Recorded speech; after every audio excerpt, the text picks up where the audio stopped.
My son looked me in the eye and said, "This isn't your house anymore." He had no idea who built it and what I had planned. The words hung in the air like smoke from a forge I'd left burning too long. I stood in the doorway of the garage I'd built with my own hands 37 years ago, the smell of motor oil and sawdust still clinging to the walls like old memories. Behind David, his wife Sarah shifted uncomfortably, her designer purse clutched against her chest like armor. The afternoon light cut through the single window, illuminating dust motes that danced between us, tiny witnesses to the moment my family finally shattered. "Dad," David continued, his voice carrying that practiced patience he had learned in his corporate job, "we've been over this. The house is too much for you now. Sarah and I can manage everything better." I let my eyes drift past him to the workbench where Margaret's picture still sat in its simple wooden frame. She smiled back at me from our wedding day, her hand resting on my arm, the same arm that had swung a hammer to build every room of this house, the same arm that had taught David to throw a baseball in the backyard we'd carved from an empty lot. "Better," I repeated quietly, the word tasting like rust. The house had been our dream, Margaret's and mine. We'd bought the land with the down payment from my first construction job, back when David was just a notion we whispered about over coffee on Sunday mornings.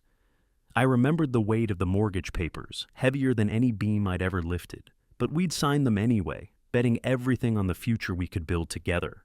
Room by room, weekend by weekend, I'd transformed that empty lot into a home. The kitchen where Margaret had taught David to crack eggs without getting shells in the bowl. The living room where we'd watched him take his first steps across the hardwood floors I'd installed on my knees. The master bedroom where she'd held my hand through the heart attack 3 years ago, whispering that I wasn't going anywhere, not yet. "Where's my toolbox?" I asked, scanning the garage. The red Craftsman chest that had been my father's, then mine, was missing from its spot by the pegboard. Sarah cleared her throat. "We had it moved to storage. You won't be needing those tools anymore." The casual way she said it, as if 40 years of my working life could be dismissed with a signature, sent a cold current through my chest. I thought of my father's hands teaching me to measure twice, cut once, of the pride in his eyes when I'd shown him the first house I'd framed. Tools weren't just tools. They were the extension of a man's purpose, the proof of what he could create. "Storage," I said. "For safety," David added quickly. "You know what the doctor said about overexertion. Dr. Harrison had said no such thing. He'd prescribed rest, not exile. But I didn't correct David. Instead, I walked to the empty space where my workbench used to hold projects in various stages of completion. Birdhouses for Margaret's garden, a jewelry box for Sarah's birthday that I'd never finished. All of it gone. "The keys," David said, holding out his hand. "To the house and the truck." I reached into my pocket and felt the familiar weight of the key ring Margaret had given me for our 10th anniversary. A simple circle of brass with "To the man who built our world" engraved in her careful script.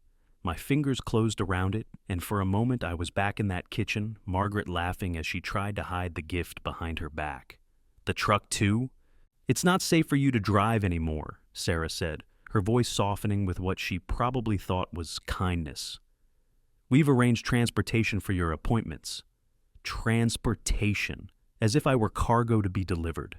I looked at the driveway where the blue Ford sat. It wasn't much, a 20-year-old F-150 with paint faded on the hood and a dent in the tailgate from the time David had borrowed it to move furniture for his first apartment. But it ran, and it was mine, or had been. "Where am I supposed to go?" I asked. "Sunset Manor," David said, pulling a brochure from his jacket pocket. "It's a very nice facility, independent living with full services. You'll have everything you need." I took the brochure without looking at it. The paper felt cheap between my fingers, nothing like the rough texture of lumber or the smooth coolness of steel. Independent living, another contradiction in terms, like military intelligence or jumbo shrimp. "What about Margaret's garden?" For the first time, David's composure flickered. "Mom's been gone 3 years, Dad. The garden is just weeds now." But it wasn't. I'd kept it going, fighting the crabgrass and deadheading the roses she'd loved. Every spring I'd planted the tomatoes exactly where she'd shown me, using the stakes I'd cut to her specifications. It wasn't weeds, it was the last conversation I could have with her. "I'll need time," I said. Of course, Sarah said quickly. We're not throwing you out. Take the weekend to pack your personal things. We'll have movers come Monday for anything you want to keep. Personal things. As if the house held anything that wasn't personal, wasn't threaded through with memories of the life Margaret and I had built. I walked past them toward the kitchen door, my steps echoing in the garage that suddenly felt enormous and empty. Behind me, I heard Sarah whisper something to David, her voice urgent. He shushed her, but not before I caught the words, power of attorney, and before he changes his mind. Power of attorney, the papers David had brought me to sign last month, claiming they were just-in-case paperwork, emergency measures. I'd read them carefully, despite his impatience, and signed only the limited medical directive. Everything else had stayed unsigned in the folder I'd tucked into the old cigar box in my closet. The cigar box that contained Margaret's jewelry, our marriage certificate, the deed to the house, and my will. The will that left everything to David, written when I still believed blood was thicker than greed. In the kitchen, I poured myself a glass of water from the tap and looked out at Margaret's garden. The roses were starting their second bloom, pink and white against the green backdrop of the oak tree we'd planted for David's first birthday. 35 years, and it was finally tall enough to shade the entire back corner of the yard. Dad? David's voice was softer now, almost the way it used to sound when he was small and worried he'd broken something. We're doing this because we love you. I turned to face him. Sarah had followed him inside and was examining the kitchen with the calculating eye of someone pricing real estate. She opened the refrigerator, frowned at the leftover casserole Mrs. Patterson from next door had brought over, and closed it again. Love, I said. You'll be safer at Sunset Manor. There are people there, activities. You won't be alone all the time? I wasn't alone now. Margaret was in every corner of this house, every photograph on the mantel, every carefully chosen piece of furniture we'd saved for and bought together. She was in the kitchen curtains she'd sewn by hand and the coat closet that still smelled faintly of her perfume. How do you explain to someone that grief has its own geography and you can't just relocate it? When did you change the locks? I asked. The question caught him off guard. What? The locks. The key you gave me last week doesn't work on the front door anymore. Sarah's face flushed slightly. David's jaw tightened. For security, he said. There have been break-ins in the neighborhood. There hadn't been. I would have heard about it from Mrs. Patterson, who knew everything that happened on our street before it happened. But I nodded as if I believed him. I'll need my things from upstairs, I said. Of course, Sarah can help you pack. I shook my head. I can manage. In the bedroom Margaret and I had shared for 34 years, I sat on the edge of the bed and looked around. The dresser where she'd kept her jewelry box and perfume bottles. The reading chair where she'd curled up with her mystery novels. A cup of tea steaming on the side table. The window seat where she'd watched the birds at the feeder, keeping a notebook of which species visited when. I opened the closet and reached for the cigar box on the top shelf, behind the winter coats that still carried her scent. The legal papers were all there, including the unsigned power of attorney documents. I folded them carefully and slipped them into my jacket pocket, then gathered a few changes of clothes. In the master bathroom, I packed my medications and toothbrush. Margaret's makeup bag still sat on the counter, untouched since the morning she'd gotten sick. Sarah had mentioned clearing out Mom's things several times, but I'd always deflected. Now I understood why. They'd been waiting for me to leave. Back downstairs, David and Sarah were talking quietly in the living room. They stopped when they saw me. That's all? David asked, looking at my single duffel bag. For now, Dad. His voice carried a note I couldn't quite identify. Guilt, maybe, or relief. You're making the right choice. I looked at him. Really looked, and saw a stranger wearing my son's face. The boy who had helped me build his treehouse was gone, replaced by a man who spoke in corporate buzzwords and measured love in terms of convenience. Choice, I repeated. I walked to the front door, the door I'd hung myself when we'd first moved in. The brass knocker Margaret had chosen was still there, polished and bright. I touched it once, briefly, and stepped outside. The afternoon air was crisp with the promise of autumn. Down the street, Mrs. Patterson was working in her flower beds, her white hair covered by the sun hat she wore year-round. She waved, and I waved back, wondering if David had told her about their plans, or if she'd be surprised to see strangers moving into the house next week. Where will you go? David asked. Until Monday, I mean. I had been wondering the same thing, then I remembered the cabin. The lake house, I said. David's expression shifted. Dad, that place has been sitting empty for 2 years. There's probably no heat, no... It's mine, I said quietly. Well, yes, but it's mine, I repeated, with enough weight that even Sarah took a step back. The lake house was a modest cabin on 20 acres of woods and water that Margaret and I had bought with the insurance money from my father's death. We'd spent summers there when David was young, fishing and swimming and teaching him to identify birds by their calls. After Margaret got sick, we'd stopped going. Too many memories, I'd told myself. Now I understood that memories weren't something to avoid. They were something to protect. I had kept the spare key to the lake house in the garage, hidden inside an old coffee can behind the paint cans. While David and Sarah watched from the kitchen window, I retrieved it and walked to the end of the driveway where I'd called a taxi. "Dad, wait," David called after me. "Let me drive you." "No need." "But your medications, your clothes?" "I have what I need." The taxi arrived as the sun was beginning to set behind the oak tree in Margaret's garden. I climbed into the back seat and gave the driver the address, watching in the side mirror as David and Sarah stood in the doorway of the house I'd built. They looked smaller somehow, dwarfed by the frame I'd constructed to hold a life they couldn't understand. As we pulled away, I touched the folded papers in my jacket pocket and thought about what I'd learned in 40 years of construction. Every building project starts with a foundation. If the foundation is solid, you can build anything on top of it. If it's cracked or compromised, everything above it will eventually fail. Today, I had discovered that the foundation of my family was built on sand, but I still had tools they didn't know about, and I still remembered how to build something meant to last. The lake house was waiting for me, surrounded by trees and silence, and the kind of peace that comes from owning something no one else can take away. Not yet anyway, but that was about to change. Comment the name of the city you live in so we can get to know each other. The lake house smelled like closed-up summers and forgotten conversations. I stood in the doorway, breathing in the scent of pine and dust, feeling something in my chest loosen for the first time in months. The cabin was small, 2 bedrooms, a kitchen barely big enough for one person, and a living room dominated by the stone fireplace I'd built myself.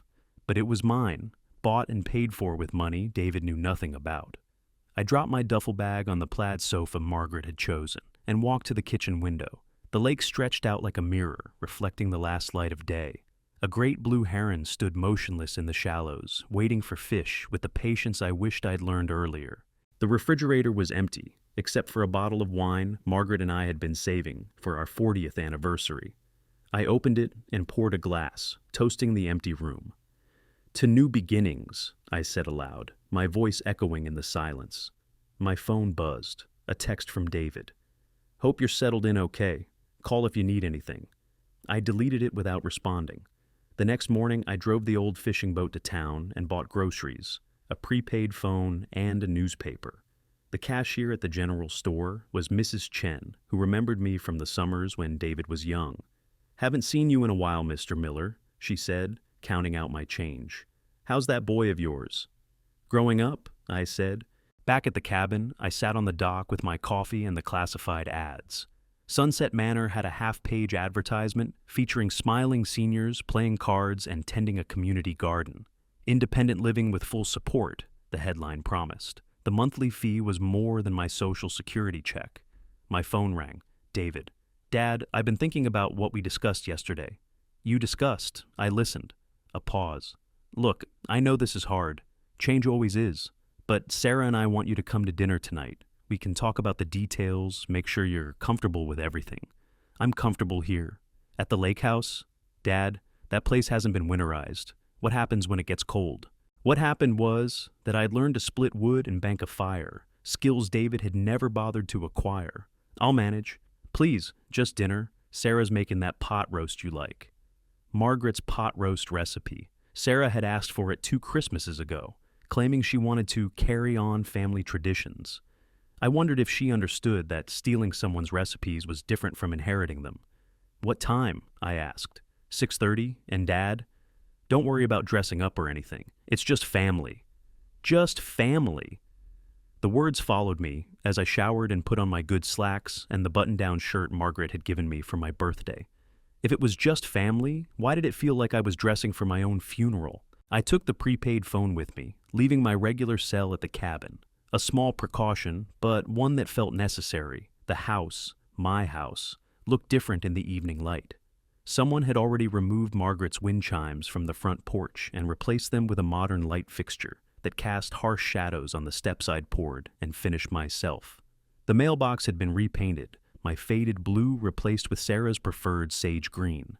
David answered the door wearing an apron that said Grill Master in comic font. Behind him, the smell of Margaret's pot roast filled the air, but it was wrong somehow. Too much salt, not enough time. "Dad, you made it. Come in, come in." The living room had been rearranged. Margaret's antique coffee table was gone, replaced by something sleek in glass. The family photos on the mantel had been edited. Several of Margaret and me were missing, while new pictures of David and Sarah dominated the display. "Where's the photo from our anniversary?" I asked. Sarah emerged from the kitchen, wiping her hands on a dish towel. "Oh, we're just updating things. Some of those old pictures were looking a bit dated." Dated, like Margaret herself had an expiration date. "Drink, Dad?" David was already pouring himself a scotch from the bar cart we'd never owned. "I got that whiskey you like." I accepted the glass, noting that it was expensive. Too expensive for David's salary, unless something had changed recently. The whiskey was smooth, but it tasted like obligation. At dinner, Sarah had set out the good china, Margaret's wedding pattern that she'd received from her mother. The plates felt heavier than I remembered, or maybe everything felt heavier now. "This is delicious," I said, although the pot roast was overcooked. "Thank you. I'm still working on getting the recipe just right." Sarah smiled, but her eyes were watching me carefully. I wanted tonight to be special, a chance for us to really talk about the future. "The future," I repeated. David leaned forward. "Dad, we know this transition is difficult, but we want you to understand that everything we're doing is for your benefit." I cut another piece of pot roast, chewing slowly while I watched them. David's tie was too expensive for his income. Sarah's jewelry was new. The wine they'd opened cost more than I used to spend on groceries in a week. "Benefit," I said.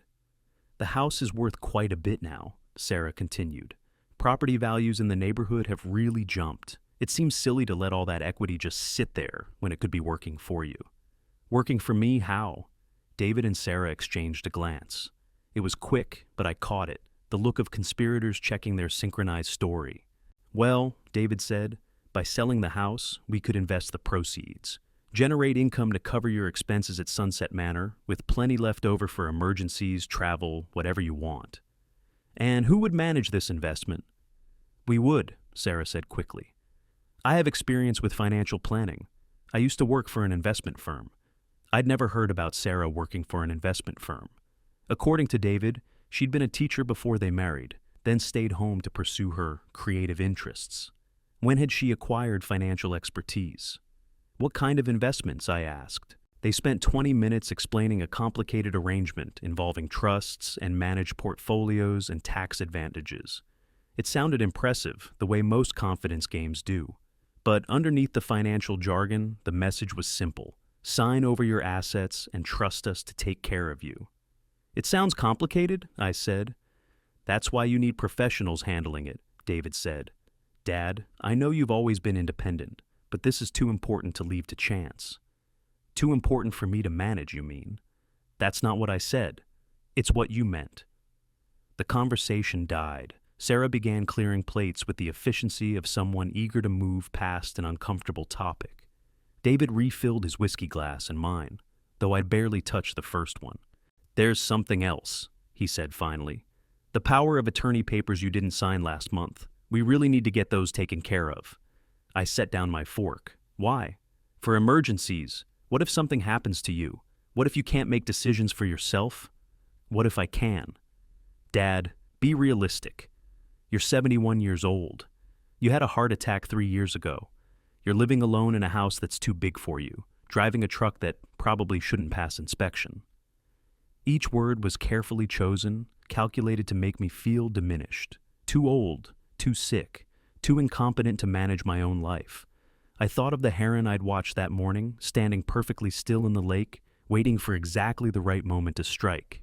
"These papers," I said. "I'd like to read them again." Sarah returned from the kitchen with a manila folder. "Of course. But remember, they're just emergency measures. Nothing would change day to day." I opened the folder and found documents that were significantly different from the ones David had shown me last month.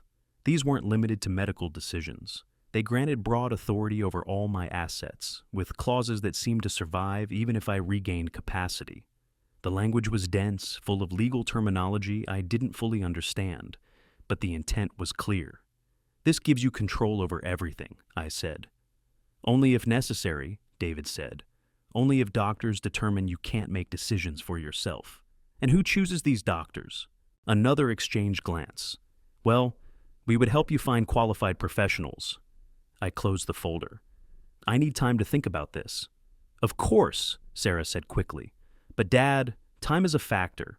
The housing market is really hot right now. If we wait too long, we might miss the optimal selling window." "How long do I have?" "Well," David said, his voice taking on that patient tone again. "Ideally, we'd like to get everything signed this week. That way, we can list the house before the market cools off." This week. They'd already made plans, already chosen a timeline that had nothing to do with my comfort or readiness. I was just the signature they needed to make it all legal. "I'll let you know," I said, standing up. "Dad, wait." David stood too. "Why don't you stay here tonight, in your old room? We can talk more in the morning, and I'll drive you back to the lake tomorrow." My old room, the bedroom where Margaret and I had slept for 34 years, was now called my old room, as if I were a visitor in my own life. "I have a place to stay. But the lake house is so isolated, what if something happens?" Then something happens. I walked to the front door, passing through rooms I'd built with my own hands. The hardwood floors creaked under my feet, a sound I'd always loved because it meant the house was settling, finding its natural rhythm. Now it sounded like a goodbye. "Dad," David called after me. "The papers. Can we at least set up a time to go over them with an attorney, someone neutral who can explain everything?" I turned back. "Whose attorney?" "Well, ours, but—" "No. Dad, no." Outside, the evening air was cool and clean. I walked to the end of the driveway and called a taxi, watching the lights in my house, their house, as I waited. In the living room window, I could see David and Sarah talking animatedly. Sarah was gesturing with her wine glass, her face flushed with emotion. David kept shaking his head and looking toward the door. The taxi arrived as the argument inside seemed to be reaching its peak. I climbed into the back seat and gave the driver directions to the lake, settling back as we pulled away from the house that no longer felt like home. Halfway to the cabin, I pulled out the prepaid phone and made a call. "Wilson and Associates," a voice answered. "This is Frank Miller. I need to speak with Tom Wilson." "Mr. Wilson is in court this week. Can I take a message?" "Tell him Frank Miller called, Margaret Miller's husband. Tell him I need to see him as soon as possible about some legal papers." "What type of legal matter, Mr. Miller?" I looked out the taxi window at the dark trees rushing past, thinking about David's expensive whiskey and Sarah's newfound expertise in financial planning. "Elder abuse," I said. Tom Wilson's office hadn't changed much in the 3 years since he had helped me navigate Margaret's estate. The same oak desk dominated the room, the same law books lined the shelves, and the same coffee stain marked the carpet near the filing cabinet. But Tom himself looked older, his hair more gray than brown, his face carrying the weight of too many family disputes. "Frank," he said, rising to shake my hand, "I'm sorry we're meeting under these circumstances." I settled into the familiar leather chair across from his desk. "How bad is it?" Tom spread the power of attorney documents across his desk, adjusting his reading glasses as he reviewed each page. His expression grew darker with every clause. "These are comprehensive," he said finally, "and frankly, predatory. Once signed, these documents would give David complete control over your assets, your medical care, your living situation, everything. And this clause here," he pointed to a paragraph dense with legal language. "This makes the arrangement very difficult to revoke, even if you regain full capacity.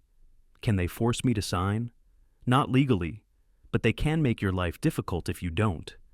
Tom leaned back in his chair. "Frank, have you given David money recently? Large amounts?" I thought about the expensive whiskey, the new furniture, Sarah's jewelry. I helped with their down payment 5 years ago, $25,000, and I paid for the wedding. Anything else? David's been managing some of my bills, the utilities, property taxes. Said it would be easier for me after the heart attack. Tom made a note. Do you have access to those accounts? Can you see where the money is going? I haven't checked. You should. Today. Tom pulled a legal pad from his drawer.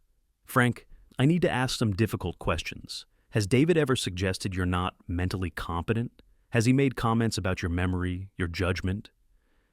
I thought about the previous evening, about David's careful words about my age and health.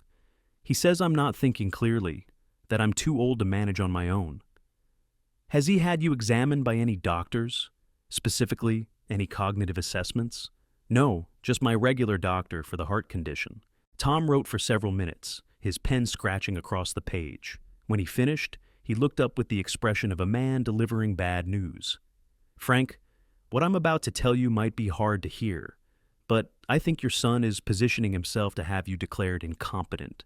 These power of attorney documents, the house sale, the move to assisted living.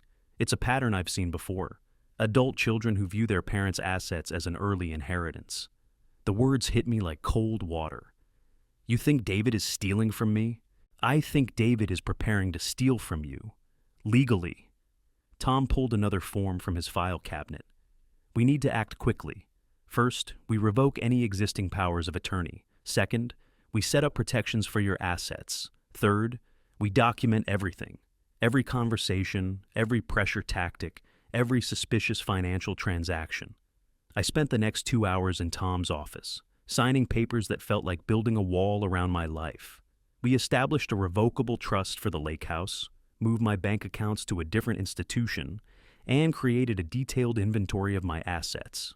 Tom also gave me a small digital recorder. Use this, he said. Every time you talk to David or Sarah about money or legal matters, record it. In this state, you only need one-party consent, so it's perfectly legal. This feels like I'm spying on my own son. You're protecting yourself from someone who's already spying on you. Tom's voice was gentle but firm. Frank, how much do you think your house is worth? Maybe $300,000. We bought it for $45,000 in 1986, but the neighborhood's improved. Tom consulted his computer. According to recent sales in your area, houses like yours are going for between $500,000 and $600,000. That's a lot of motivation for someone to pressure you into selling. $600,000, enough money to make people forget their principles, forget their love, forget everything except the numbers in a bank account. I left Tom's office with a thick folder of legal documents and a sense that I was preparing for war with my own family. The feeling followed me as I drove back to the lake house, where I spent the evening checking my financial statements online. What I found made my stomach turn. 3 months ago, David had started paying my bills from a joint account. I'd forgotten we'd opened years earlier for emergencies. But the payments weren't just for utilities. There were charges to a financial planning service, a realtor consultation fee, and a payment to something called Senior Transition Services. David had been planning this for months, using my own money to finance the scheme. I printed everything and added it to Tom's folder. Then I sat on the dock with a glass of wine, watching the sun set over water that reflected nothing but truth. My phone rang. David. Dad, how are you settling in? I activated the recorder Tom had given me. Fine. Listen, I wanted to apologize for last night. Sarah and I may have pushed too hard. We're just worried about you.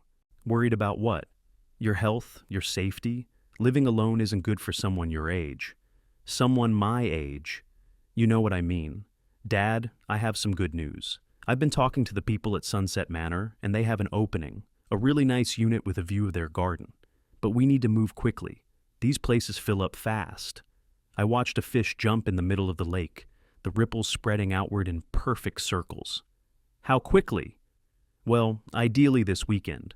I know it seems rushed, but they're giving us a significant discount if we can commit by Monday. And the house? I've already had a realtor come look at it. Dad, you're not going to believe what it's worth in today's market. I could guess. How much?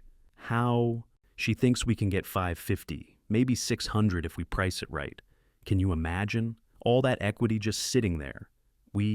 He said we, as if the house belonged to both of us, as if my 40 years of mortgage payments had been a joint investment.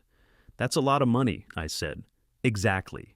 And with proper investment management, it could generate enough income to cover all your expenses at Sunset Manor, plus a nice cushion for extras.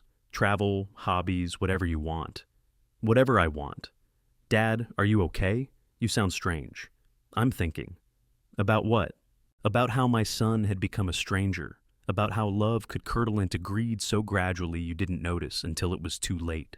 About how many other families had sat around dinner tables having these same conversations, with children calculating the value of their parents' lives in dollars and square footage. The papers you want me to sign, I said. I'd like to have my own lawyer look at them. Silence. Then, your own lawyer? Dad, that's going to cost money we don't need to spend. My attorney has already reviewed everything. It's all standard. I'd feel more comfortable with my own representation. Dad? His voice carried a note of strained patience. You're making this more complicated than it needs to be. We're family. You can trust us. Trust. The word that con artists used when they were closest to closing the deal. I'll call you tomorrow, I said, and hung up. The next morning brought an unexpected visitor. I was splitting wood behind the cabin when I heard a car in the driveway. Through the trees I could see a black sedan that didn't belong to anyone I knew. A woman in her 50s emerged, carrying a briefcase and wearing the kind of smile that never reached the eyes.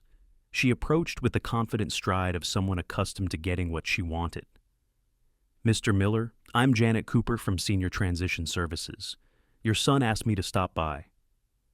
I leaned the splitting maul against the woodpile and wiped my hands on my jeans. He didn't mention it. Oh, we like to keep these initial consultations informal. May I come in? I'd love to talk to you about your options. What kind of options? Her smile widened. Well, transition planning, of course. Making sure your move to assisted living goes as smoothly as possible. I invited her inside, more curious than welcoming. She settled onto the sofa and opened her briefcase, pulling out glossy brochures and a thick folder of forms. Sunset Manor is really lovely, she said. I've placed several clients there. The staff is wonderful, the activities program is robust, and the medical support is top-notch. David hired you? Your son is very concerned about your welfare. He mentioned that you've been resistant to the transition, which is completely understandable. Change is hard for everyone, especially at your age. At my age, the phrase was becoming a weapon, used to dismiss my thoughts, my feelings, my right to choose my own life. What exactly do you do? I asked. I help families navigate the emotional and practical challenges of senior transitions. I work with the family members to develop a comprehensive plan, then help implement it in a way that minimizes stress for everyone involved. And if the senior doesn't want to transition? Her smile faltered slightly. Well, that's where family consultation becomes important. Sometimes seniors aren't thinking clearly about their own best interests. That's when adult children need to step in and make difficult decisions. I thought about the recorder in my jacket pocket. Make decisions for them, you mean? Make decisions with them, in partnership. She pulled out a form. Now, I have some preliminary assessments here. Nothing formal, just some questions to help us understand your current situation better. The questions were cleverly designed. Did I ever forget to take medications? Had I missed any appointments recently? Did I feel confused or overwhelmed by financial decisions? Each question was phrased to make normal human lapses sound like symptoms of incompetence. I answered them honestly, watching Janet make notes that seemed disproportionately detailed for such simple responses. One last thing, she said. I understand there are some legal documents that need to be signed. Powers of attorney, estate planning updates. I often help families coordinate with attorneys to make sure everything is handled properly. Whose attorneys? Well, your son has already consulted with his lawyer. It might be efficient to use the same firm. Avoid duplication of costs. I walked her to the door, declining her business card and her offer to schedule a follow-up visit. After she left, I called Tom Wilson. They're escalating, I told him, bringing in professionals to document that I'm incompetent. Expected, Tom said. Frank, we need to move faster. How quickly can you get to my office? An hour later, I was back in Tom's chair, signing more documents. This time, we were taking the offensive. I'm filing a restraining order, Tom explained. prohibiting David and Sarah from accessing your house, your financial accounts, or your medical information without your explicit consent. I'm also sending a cease and desist letter to this senior transition services company. Can they challenge it? They can try. But Frank, you're clearly competent. You're here, making rational decisions, protecting your interests. That's not the behavior of someone who needs a guardian. Tom handed me another document. This is a medical power of attorney, naming me as your agent, superseding any previous arrangements. And this one establishes a living trust for all your assets, with you as the sole trustee. I signed them all, each signature feeling like a small victory against the conspiracy that had formed around me. That evening, I sat on the dock and called David one more time. The recorder was running. "Dad, I heard you had a visitor today. Janet said you seemed agitated." I seemed clear-headed. "Dad, you're making this harder than it needs to be. We're trying to help you. By having me evaluated without my knowledge, by planning my life without my input. That's not, we just want what's best for you. What's best for me is to be left alone. Dad," his voice turned cold. "You're not being rational. Maybe it's time we explored other options." "What other options?" "Legal options. If you won't accept help voluntarily, we might need to petition for guardianship, for your own protection." There it was. The threat I'd been expecting, delivered with the clinical precision of someone who'd already consulted attorneys about the process. "Guardianship," I repeated. "We don't want to go that route, but if you're not capable of making good decisions..." "I'm capable of making my own decisions." "Are you? Dad, you're living in a cabin without heat, refusing medical care, isolating yourself from family. Those aren't the choices of someone thinking clearly." Each accusation was false, but I could see how they'd sound to a judge who didn't know me. The narrative was being constructed piece by piece to support a conclusion that had already been reached. "David," I said quietly, "I want you to stop." "Stop what?" "All of it. The pressure, the evaluations, the plans you're making without me. I want you to stop." "I can't do that, Dad. I won't stand by and watch you hurt yourself." "Then we have nothing more to discuss." I hung up and turned off the phone. The lake was dark now, the water reflecting stars that seemed impossibly far away. In the distance, a loon called, a sound Margaret had always loved because it reminded her that some things in the world remained wild and free. Tomorrow, I would implement the rest of Tom's plan. I would protect what was mine and draw lines that couldn't be crossed. But tonight, I sat in the darkness and mourned for the son I'd lost somewhere along the way. The boy who'd helped me build a treehouse and believed his father was the strongest man in the world. That boy was gone, replaced by a stranger who measured love in real estate values and saw his father as an obstacle to overcome rather than a person to cherish. The war was just beginning, but I finally understood what I was fighting for. Not just my house or my money, but my right to choose my own ending. And I'd spent enough years building things to know that sometimes you have to tear down what's broken before you can create something new. The courthouse in our county seat smelled like old paper and broken promises. I sat in the waiting area outside Tom Wilson's office, watching lawyers in expensive suits hustle past with briefcases full of other people's problems. My own problems felt smaller here, reduced to the stack of documents in the manila folder on my lap. Tom emerged from his office with a younger man I didn't recognize, tall, thin, with the kind of nervous energy that comes from too much coffee and too little sleep. "Frank, this is my associate Mike Chen. He specializes in elder law and guardianship proceedings." Mike's handshake was firm, his eyes sharp behind wire-rimmed glasses. "Mr. Miller, I've reviewed your case. What your son is attempting is more common than you might think, and, unfortunately, often successful." We moved into Tom's office, where Mike spread a new set of documents across the desk, like a general planning a campaign. "The key," Mike explained, "is to get ahead of their narrative. They're going to paint you as a confused, isolated old man who can't manage his own affairs. We need to demonstrate the opposite, that you're competent, engaged, and making rational decisions about your life." "How do we do that?" "Documentation, medical evaluations from doctors of your choosing, character references from people who know you well, financial records showing responsible management of your assets." Mike pulled out a legal pad. "We also need to understand their strategy. Tell me about this senior transition services consultation." I described Janet Cooper's visit, her leading questions, the way she'd taken notes on my perfectly normal responses.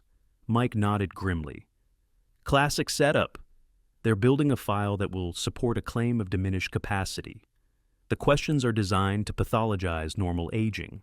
Did you ever forget where you put your car keys? Must be dementia. Do you sometimes feel overwhelmed by complex financial decisions? Obviously incompetent.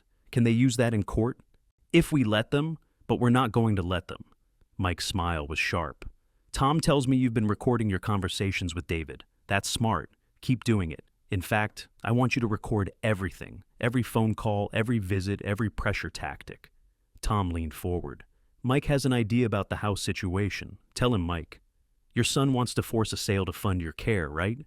What if we remove that motivation? Mike pulled out another document. We transfer the house into an irrevocable trust with a qualified charity as the beneficiary. You retain a life estate, meaning you can live there for the rest of your life, but David can't force a sale because you no longer technically own it. I stared at the papers, trying to understand the implications.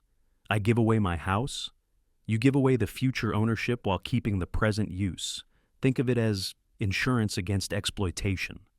Mike's voice was patient, the tone of someone accustomed to explaining complex concepts to worried seniors. The house can't be sold, can't be mortgaged, can't be claimed by creditors, and after your death, it goes to charity instead of to someone who tried to manipulate you. What charity? Tom pulled out a brochure. The Veterans Housing Foundation. They convert properties into transitional housing for homeless veterans. Margaret always supported veterans' causes, didn't she? She had.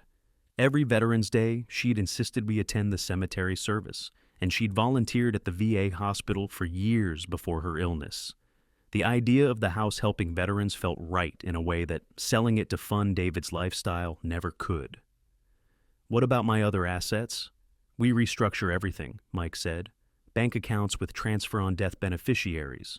Investment accounts with named beneficiaries that supersede your will. A new will with a no-contest clause.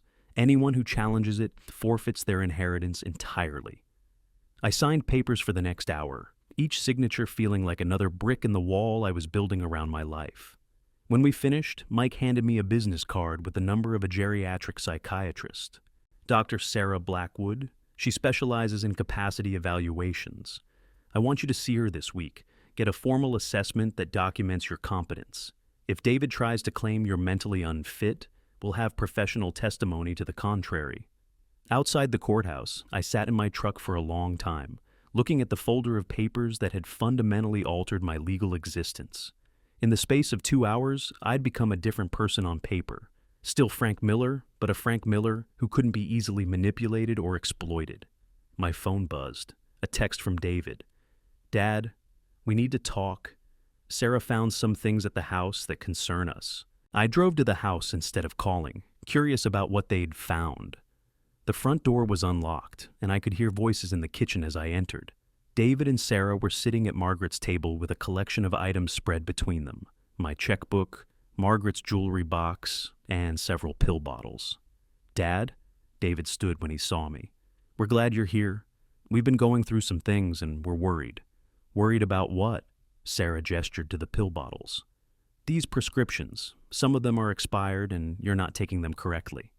I picked up one of the bottles. Heart medication, refilled 2 weeks ago with only a few pills missing. I take them as prescribed. But look at this. Sarah held up my checkbook. You wrote a check to Tom Wilson for $5,000 yesterday. Dad, that's a lot of money for legal fees. $5,000 to protect assets worth more than $500,000. It was the best investment I'd ever made, but I didn't tell them that. I needed legal advice. About what? David's voice carried a sharp edge. Dad, if you're having legal problems, we should know about them. We're your family. My legal affairs are private. Not if you're being taken advantage of, Sarah said. Dad, sometimes seniors become targets for unscrupulous lawyers who convince them they need expensive legal work they don't actually need. The irony was breathtaking. They were accusing Tom Wilson of exploitation while actively trying to exploit me themselves. Is that Margaret's jewelry box? I asked. Sarah's face flushed slightly. We thought it should be appraised. For insurance purposes. Insurance purposes? In case something happens, David added quickly. We need to know what we're dealing with. What we're dealing with. As if Margaret's jewelry was a problem to be solved rather than memories to be cherished. Put it back, I said. Dad, put it back, all of it. You don't have permission to go through my things. David and Sarah exchanged that look again, the one that said they'd discussed this scenario and prepared for it. Dad, David's voice took on that patient tone I'd grown to hate. We're concerned about your judgment. These legal fees, living alone at the lake house, refusing reasonable help. It's not like you. It's exactly like me. It's like someone who values his independence and doesn't appreciate being manipulated. Manipulated? Sarah's voice rose. We're trying to help you. By going through my checkbook without permission? By appraising Margaret's jewelry behind my back? By hiring consultants to evaluate my mental state? They looked genuinely surprised that I knew about Janet Cooper's real purpose. Dad, David said slowly, if you're this paranoid, maybe it's time we seriously discussed getting you some professional help. Paranoid. Another word meant to pathologize normal vigilance in the face of actual threats. I picked up Margaret's jewelry box and my checkbook. I'm taking these with me. You can't just... I can't what? Take my own property from my own house? David stepped closer. Dad, legally speaking, this isn't entirely your house anymore. You signed those preliminary papers last month, remember? I felt the blood drain from my face. What preliminary papers? The ones for the joint account, the beneficiary changes. Don't you remember? I did remember signing some papers related to the joint account, but David had described them as simple beneficiary updates. The look of satisfaction on his face suggested they had been something more. I'm calling my lawyer, I said. Dad, wait. David's voice was gentler now, almost pleading.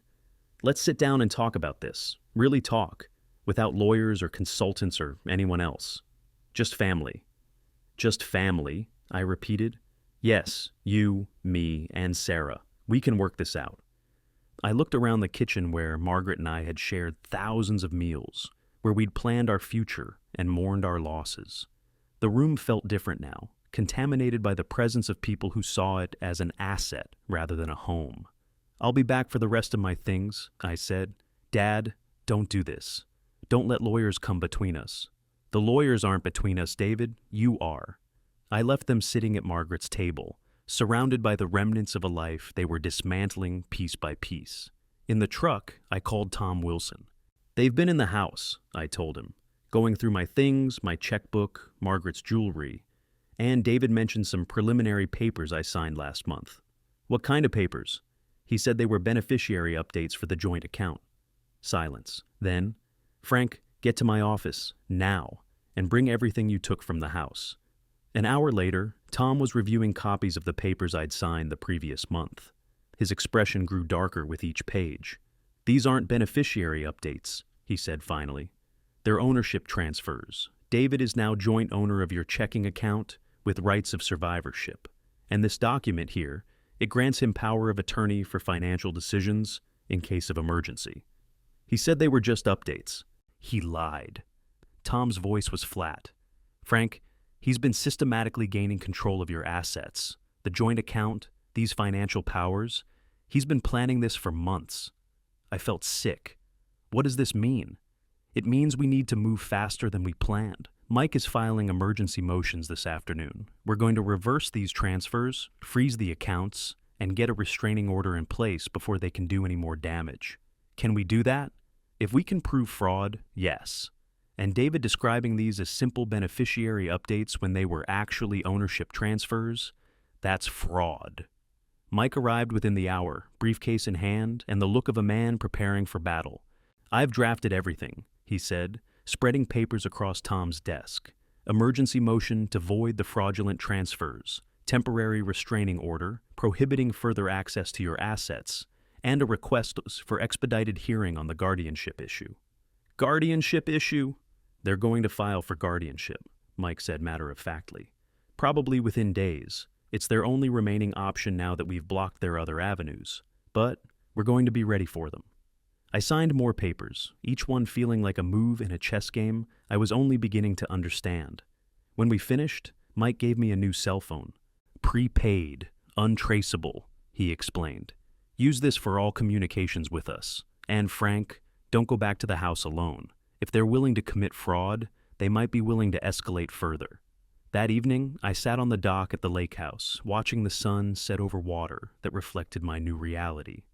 In one day, I'd learned that my son had been systematically stealing from me, that legal papers I'd trusted him to explain honestly had been designed to transfer my assets to his control, and that I was likely to be dragged into court to fight for my own autonomy.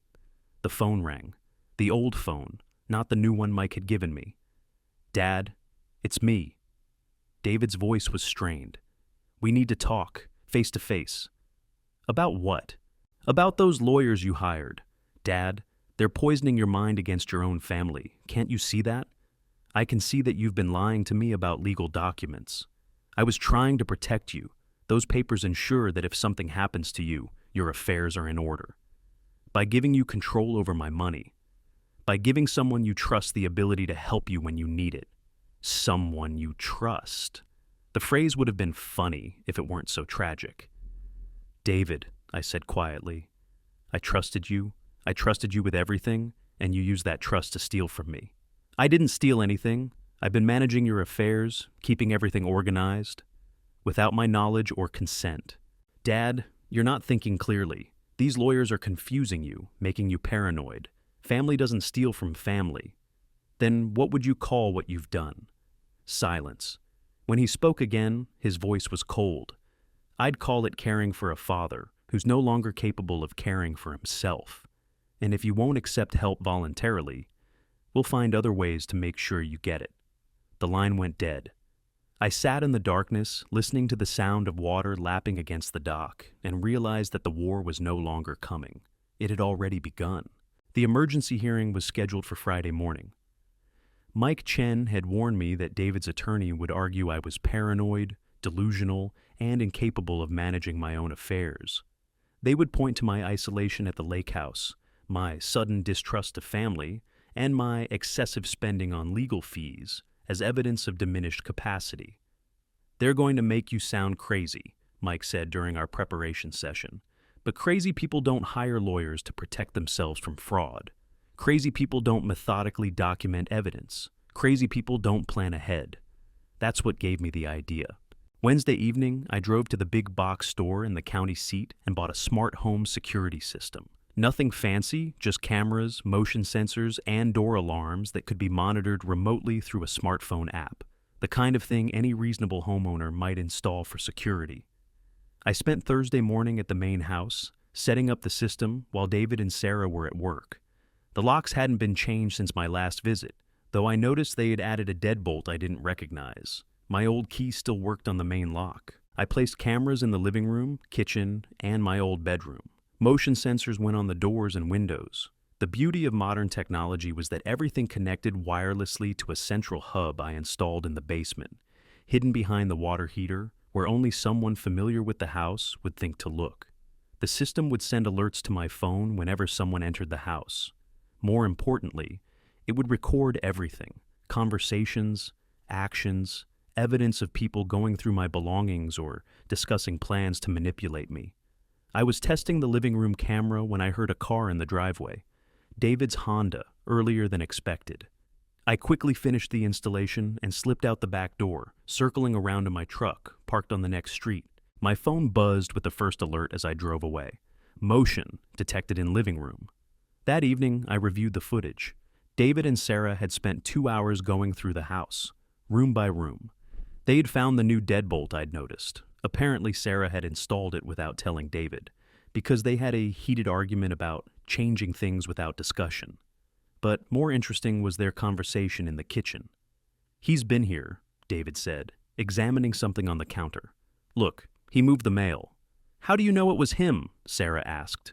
"Because I set it up a specific way to see if anyone touched it. He's still coming and going like he owns the place." "He does own the place," Sarah pointed out. "Not for long. Jenkins thinks we have a strong case for emergency guardianship, especially with those medical records." "Medical records?" I rewound the video and turned up the volume. "The ones from Dr. Patterson?" Sarah asked. "Yeah. Turns out the old man's been skipping appointments, not taking his medications consistently. Jenkins says that's gold for proving he's not managing his own care." I paused the video. Dr. Patterson was my cardiologist, and I hadn't missed any appointments. I took my medications exactly as prescribed. Either David was lying to his lawyer, or someone had been feeding false information to my doctor's office. The video continued. "What about the financial stuff?" Sarah asked. "Jenkins says the spending on lawyers proves diminished judgment. Who spends $5,000 on legal fees unless they're paranoid or being manipulated?" "But what if the lawyers fight it?" David smiled, a cold expression I'd never seen on his face before. "Then we go to Plan B. We have him committed for psychiatric evaluation, 72-hour hold minimum. Once he's in the system, it's much easier to prove he needs supervision." Sarah looked uncomfortable. "Isn't that a little extreme?" "Sarah, we're talking about $600,000, plus his retirement accounts, plus the life insurance. This isn't a game." I stopped the recording and sat back in my chair. My son was planning to have me involuntarily committed to a psychiatric facility as part of a strategy to steal my assets.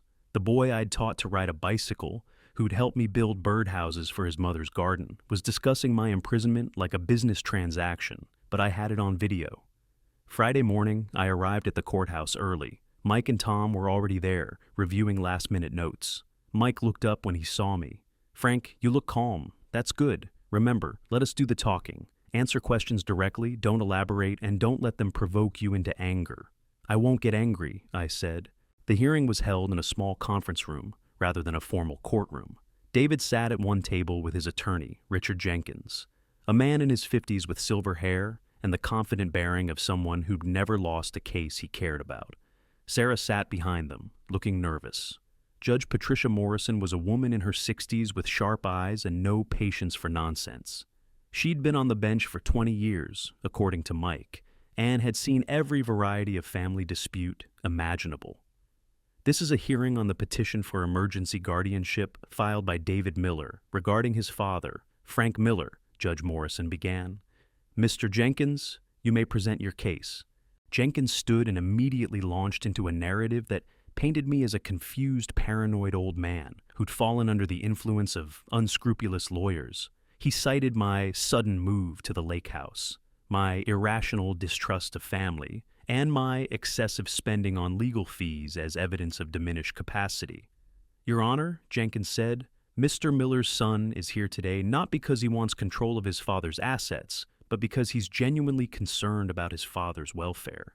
Frank Miller is making decisions that put his health and safety at risk." "What specific decisions?" Judge Morrison asked. "Living alone in an isolated cabin without proper medical supervision, refusing reasonable assistance from family members, spending large sums on unnecessary legal services. Most concerning, he's become paranoid about his own son's motives, accusing David of fraud without evidence." Jenkins painted a picture of a family trying desperately to help a stubborn father who couldn't see reason. He presented affidavits from Dr. Patterson's office noting missed appointments and medication irregularities. He showed bank records reflecting the legal fees I'd paid. He even had a statement from Janet Cooper describing my agitated and confused state during her visit. When Jenkins finished, Mike stood to present our case. "Your Honor, every piece of evidence Mr. Jenkins has presented has an innocent explanation, and in some cases, a fraudulent one." Mike activated a laptop connected to a projector. "Mr. Miller didn't become paranoid without reason. He became vigilant in response to actual threats." The first document that appeared on screen was a copy of the preliminary papers David had tricked me into signing. "Mr. Miller was told these were simple beneficiary updates," Mike explained. "In fact, they were ownership transfers that gave his son control over his primary checking account. When someone lies to you about legal documents, increased vigilance isn't paranoia, it's prudence." Mike walked through the evidence methodically: the fraudulent documents, the unauthorized access to my house, the consultation with senior transition services that I hadn't requested. Each piece built a case not of diminished capacity, but of a competent person protecting himself from exploitation. "Furthermore," Mike continued, We have evidence that Mr. David Miller has been planning this guardianship proceeding as part of a broader strategy to gain control of his father's assets. The courtroom's projection screen lit up with video from my security system. David and Sarah in my kitchen discussing medical records, legal fees, and Plan B. Jenkins shot to his feet. Objection! This recording was made without consent. In Mr. Miller's own home, Mike interrupted. Single-party consent applies. He had every right to record conversations in his own house. Judge Morrison watched the video without expression. When David's voice said, "Then we go to Plan B. We have him committed for psychiatric evaluation," she paused the recording. "Mr. Jenkins, did your client discuss having his father involuntarily committed?" Jenkins looked like he'd swallowed something unpleasant. "Your Honor, that was taken out of context. Please provide the context in which discussing involuntary commitment of a parent is appropriate legal strategy." Jenkins had no answer. Judge Morrison turned to David. "Mr. Miller, did you tell your father that certain legal documents were beneficiary updates when they were actually ownership transfers?" David's face was flushed. "I was trying to simplify things for him. He gets confused by legal language."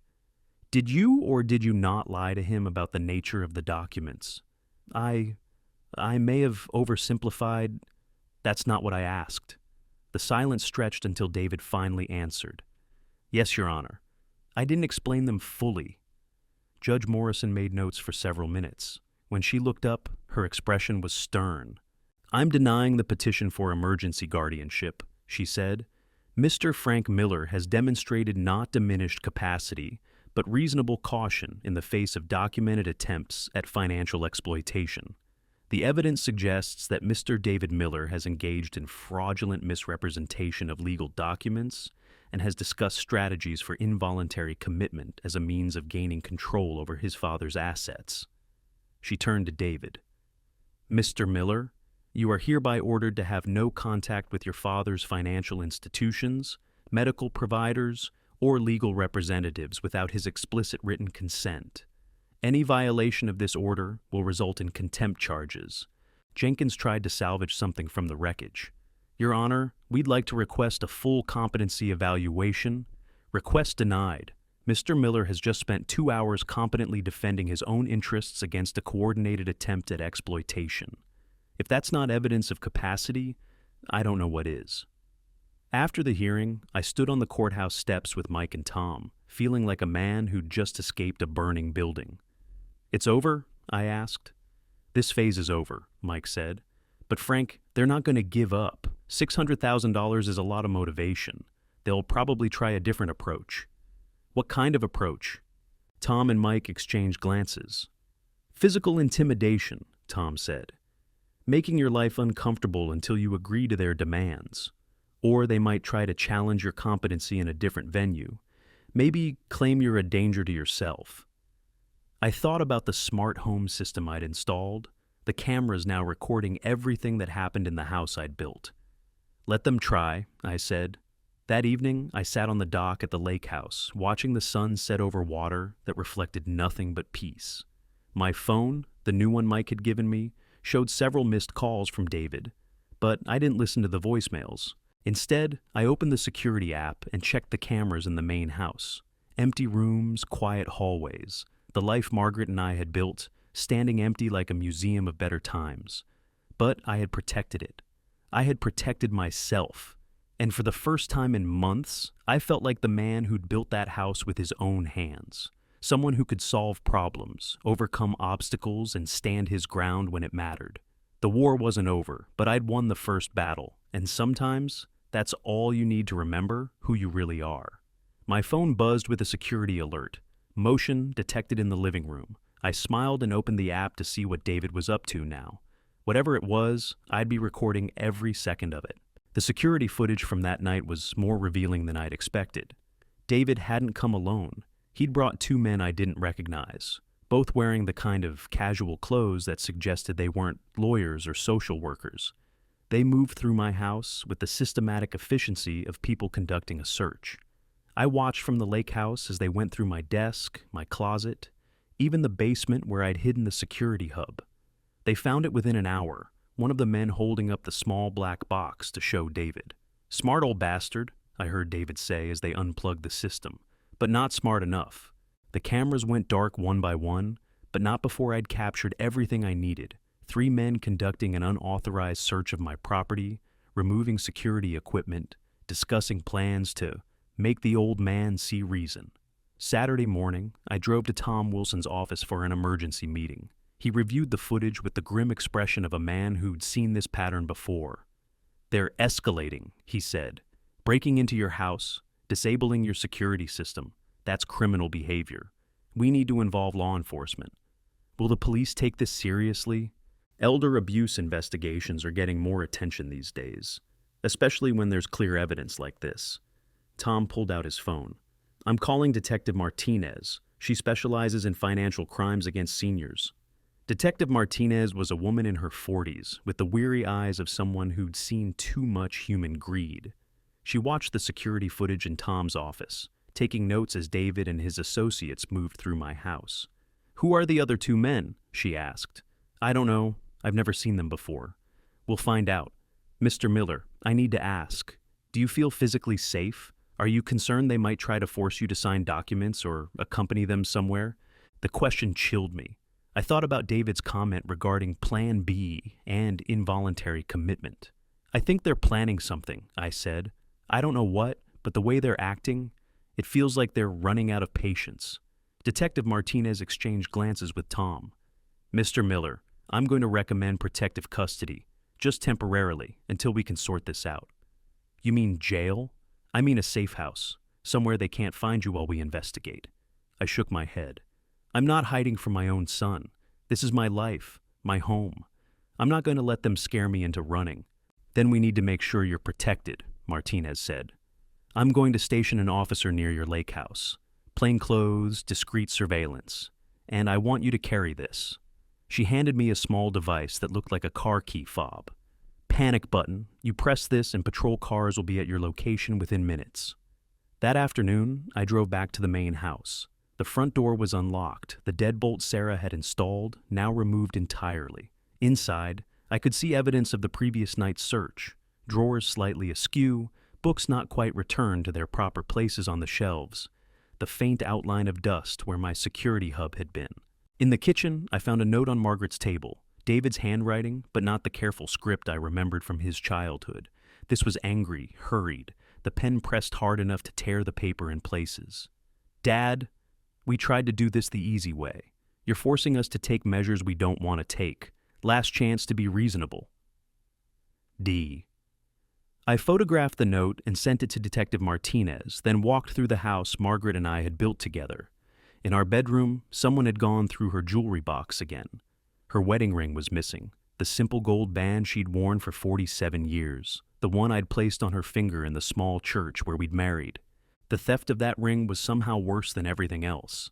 It wasn't valuable in terms of money, but it represented something sacred that David had violated for reasons I couldn't understand.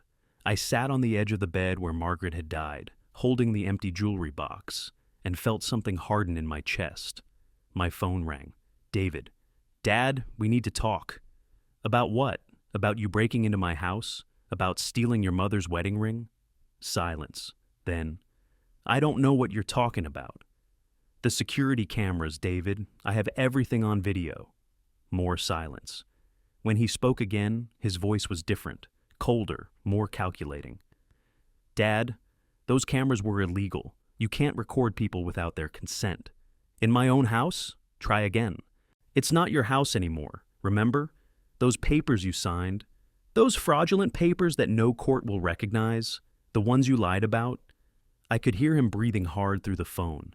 "Dad, you're making this much harder than it needs to be. We're trying to help you.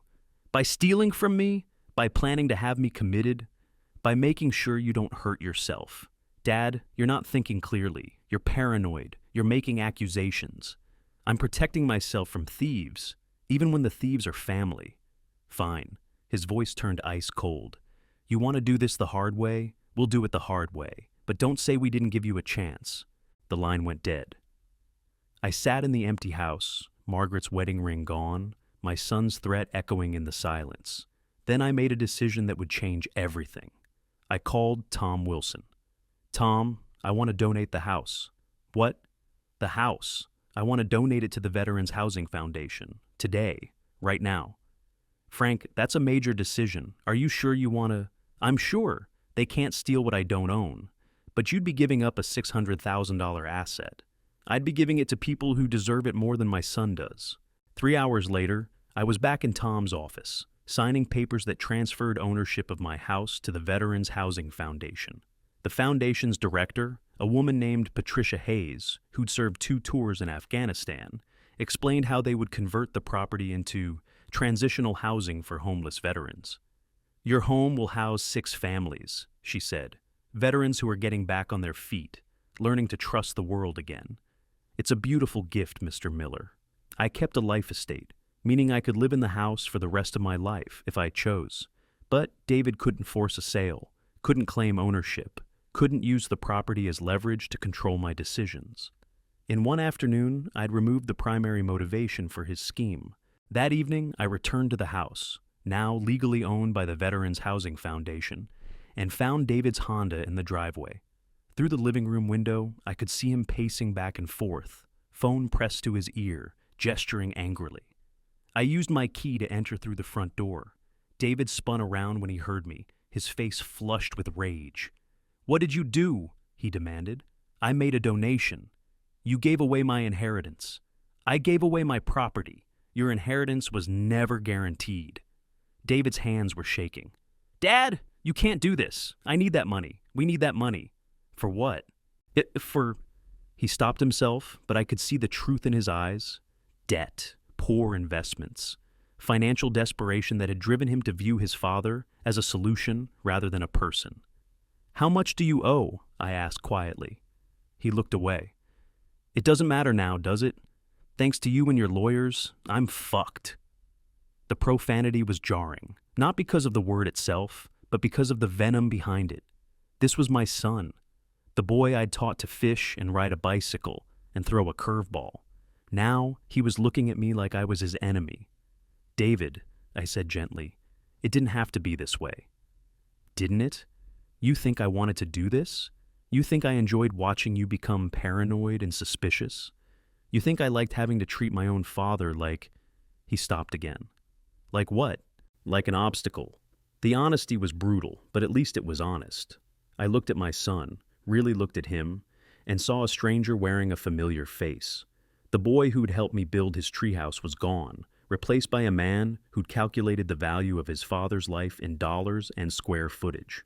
"I'm sorry it came to this," I said. "Sorry?" His voice cracked. "Dad, you've destroyed my life. Do you understand that? You fucking destroyed everything. I've protected myself from being destroyed by you." He stared at me for a long moment, his face cycling through anger, desperation, and something that might have been grief. Then he pulled something from his pocket, Margaret's wedding ring. "Here," he said, throwing it at my feet.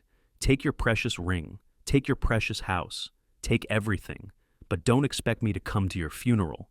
He walked out without looking back, slamming the door hard enough to rattle the windows. I picked up Margaret's ring from the floor, the gold worm from David's pocket, and slipped it onto my pinky finger where it would stay. Outside, I heard his car start and pull away with the aggressive acceleration of someone who would never return. I stood in the living room of the house I'd built with my own hands, the house that now belonged to veterans who would appreciate its value beyond money, and felt something I hadn't expected. Relief. The phone rang. Tom Wilson. "Frank, how are you feeling?" "Free," I said, and meant it. "The donation is finalized. The foundation has taken ownership. But remember, you have a life estate. You can live there as long as you want. Thank you. Frank, I'm proud of you. What you did today, standing up to exploitation, protecting your assets, helping veterans, that takes courage." After we hung up, I walked through the house one more time, seeing it with new eyes. In a few months, these rooms would be filled with families rebuilding their lives, veterans learning to trust again, children playing in the yard where David had once played, parents planning futures in the kitchen where Margaret and I had planned ours. It was a better legacy than money in David's bank account. My phone buzzed with a text from an unknown number. "This isn't over. I deleted it without responding and turned off the phone. Tomorrow, I would drive back to the lake house and begin the next chapter of my life. Tonight, I would sleep in the house I'd built, surrounded by memories of the woman I'd loved and the boy my son used to be. The war was over. I had won by choosing to lose everything that mattered to them and keep everything that mattered to me. And for the first time in months, that felt like enough. 6 months later, I was splitting wood behind the lake house when I heard the first car arrive. Through the trees, I could see a small moving truck navigating the winding driveway to the main house, followed by a beat-up sedan with a veteran's license plate. The Veterans Housing Foundation was moving in their first family. I set down the splitting maul and walked to the edge of my property line, where a post and rail fence separated the lake house from the main property. A man in his 30s was directing the movers, his left sleeve pinned up where his arm should have been. His wife stood beside him, holding the hand of a little girl who couldn't have been more than 5. The woman noticed me watching and waved. I waved back, then returned to my woodpile, giving them privacy for what was clearly an emotional moment. Through the trees, I could hear the little girl's excited voice as she discovered the swing set I'd built for David 30 years ago. That evening, there was a knock at my door. The veteran stood on my porch, his remaining hand holding a casserole dish. "Mr. Miller, I'm James Rodriguez. My family just moved into your house. I mean, the foundation's house. I wanted to thank you." I invited him in for coffee. James had served 3 tours in Afghanistan before an IED took his arm and his confidence. He'd been homeless for 2 years, bouncing between shelters and his car, until the Veterans Housing Foundation found him. "Patricia Hayes told me what you did," he said, "how you donated the house instead of selling it. She said you gave up a lot of money to help people like me." "I gave up money to keep it from people who didn't deserve it," I said. "There's a difference." James smiled. "Either way, my daughter has her own room for the first time in 3 years. That's worth more than money to me." Over the following weeks, I got to know the Rodriguez family and the other families who moved into the main house. There was Carl, a Navy veteran dealing with PTSD, and his teenage son Marcus, who reminded me of David at that age, all elbows and awkward energy. There was Sarah, an Army medic whose husband had died in Iraq, trying to raise twin boys on her own. They treated the house with the respect it deserved. James fixed the loose board on the front steps that I'd been meaning to get to.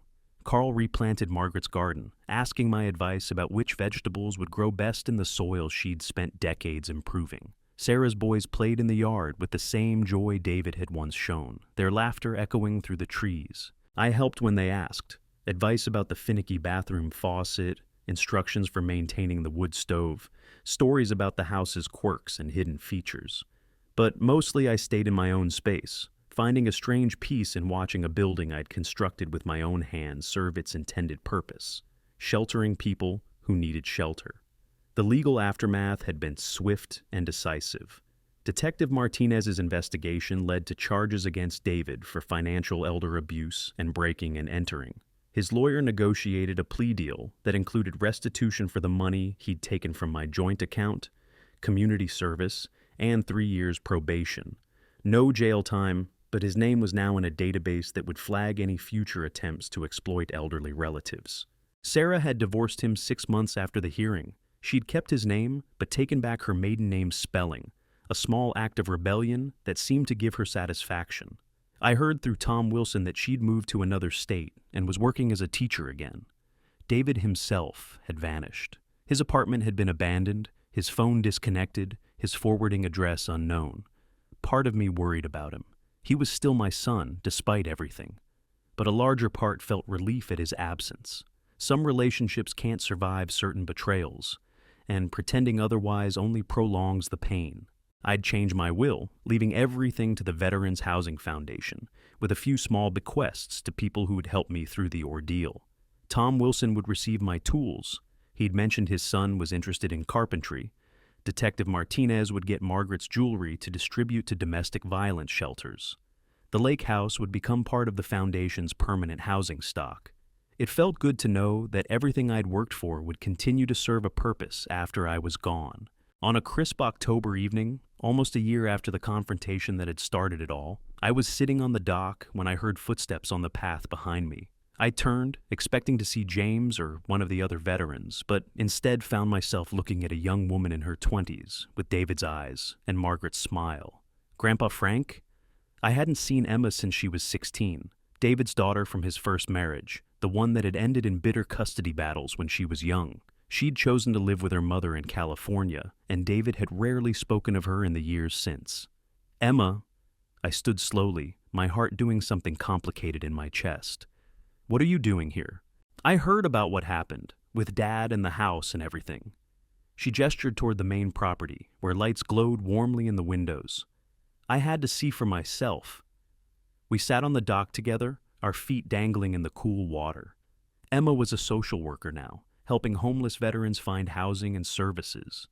The irony wasn't lost on either of us. I'm proud of what you did, she said. Dad called me after the court hearing. He was furious, going on about lawyers and ungrateful parents and money you'd stolen from him. It took me a while to piece together what really happened. Your father was in trouble, I said carefully. He made some poor choices. He tried to steal from you. Emma's voice was flat. My dad tried to steal his father's house and have him committed to get control of his money. That's not poor choices, Grandpa. That's sociopathy. I didn't argue. Emma was old enough to draw her own conclusions about her father. I want you to know, she continued, that not all of us forgot who you are. Mom still talks about you and Grandma Margaret. She says you were the only good thing about being married to Dad. Emma stayed for 3 days, sleeping in the lake house's spare bedroom, and spending her days helping the veteran families with paperwork and benefit applications. She had Margaret's gift for making people feel comfortable, and by the time she left, she'd become part of the informal support network that had grown around the property. I'll come back, she promised as I drove her to the airport. Maybe for Christmas, if that's okay. More than okay, I said. That Christmas was the first I'd enjoyed since Margaret died. Emma kept her promise and brought her mother, David's first wife, Linda, who hugged me like I was family instead of the father of her difficult ex-husband.